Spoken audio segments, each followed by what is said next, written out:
রাজধানীর উত্তরায় দিয়াবাড়ি এলাকায় মাইলস্টোন স্কুল অ্যান্ড কলেজ ভবনে বাংলাদেশ বিমান বাহিনীর একটি প্রশিক্ষণ বিমান বিধ্বস্তের ঘটনায় এখন পর্যন্ত ১৯ জনের মৃত্যু হয়েছে।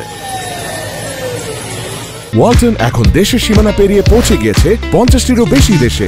ওয়ালটন, ঘরে ঘরে, বিশ্বজুড়ে। আজ ২১শে জুলাই ব্রিফিংয়ে প্রধান উপদেষ্টা বিশেষ সহকারী ডাক্তার সায়েদুর রহমান এই প্রতিবেদন তৈরি পর্যন্ত ১৬ জনের মৃত্যুর তথ্য নিশ্চিত করেছেন।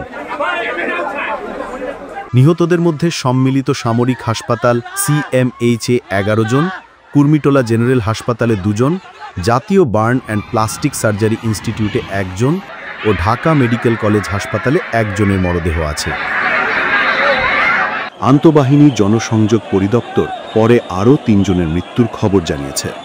ডাক্তার সায়েদুর রহমান উল্লেখ করেছেন, বিমান দুর্ঘটনায় দগ্ধ হয়ে চিকিৎসাধীন আছেন মোট ১৬৪ জন। শ্বাসনালী ক্ষতিগ্রস্ত হওয়ায় তাদের অনেকের অবস্থা আশঙ্কাজনক।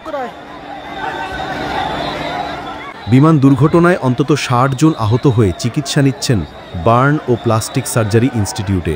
তাদের চিকিৎসায় হিমশিম খাচ্ছেন জরুরি বিভাগের চিকিৎসকেরা।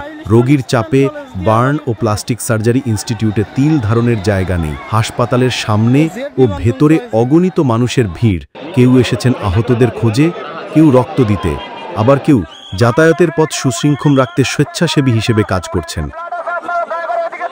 বিধ্বস্ত বিমানের পাইলট ফ্লাইট লেফটেন্যান্ট তৌকির ইসলাম সাগর CMH-এর ICU-তে ভর্তি ছিলেন। পরে তিনি মৃত্যুবরণ করেন। ISPR এই তথ্য নিশ্চিত করেছে। ISPR জানিয়েছে, বাংলাদেশ বিমান বাহিনীর F-7 BJI প্রশিক্ষণ বিমানটি আজ দুপুর ১টা ৬ উড্ডয়ন করে। দুপুর ১টা ১৮ দিকে ফায়ার সার্ভিস খবরটি পায়। ঘটনাস্থলে উত্তরা, টঙ্গী, পল্লবী, কুর্মিটোলা, মিরপুর ও পূর্বাচল ফায়ার স্টেশনের ৮টি ইউনিট কাজ করছে।